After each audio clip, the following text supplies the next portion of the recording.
రే పిచ్చాడా, హాయి పెట్టినప్పుడు హాయి ఎవడు పెట్టమన్నాడు నిన్ను? అదే విత్తనం తిన్నావా అని ఎవడు అడగమన్నాడు? వాడు మీ అన్న, మీ తమ్ముడా, మీ అయిన పోయినోడా, నీ రక్త సంబంధ? ఎవడని నువ్వు తిన్నావని అడుగుతున్నావు?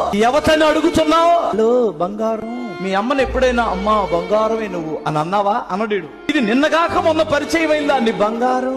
ఏంటి ఆ బంధం? మీకు బంగారు బంధం తినలేదనే సంగతి తెలిసి రాత్రి నేను కూడా తినలేదు అంటది.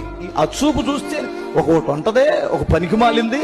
ఈ పిల్లలు చెబుతుంటారు నాతో, నేను మా అమ్మ నాన్న ఇంట్లో ఉండలేకపోతున్నాను, మా అమ్మ పెట్టే టార్చర్కి ఉండలేకపోతున్నాను, మా నాన్న పెట్టే టార్చర్కి నేను అసలు ఉండలేకపోతున్నాను, నువ్వు నన్ను తీసుకెళ్ళిపోతే వస్తే వచ్చేస్తాను, ఈ టార్చర్ భరించలేను. రే పిచ్చాడా, అన్న కడుపునే నిందించిన ఈ లూసిఫరుది అన్న బిడ్డల కన్న తల్లిదండ్రులే బోరు కొట్టారు దీనికి. రే పొద్దున నీకు పట్ట పొగులు చూపించింది చుక్కలు, నువ్వు కూడా 2 సంవత్సరాల తర్వాత బోరు కొడతావు.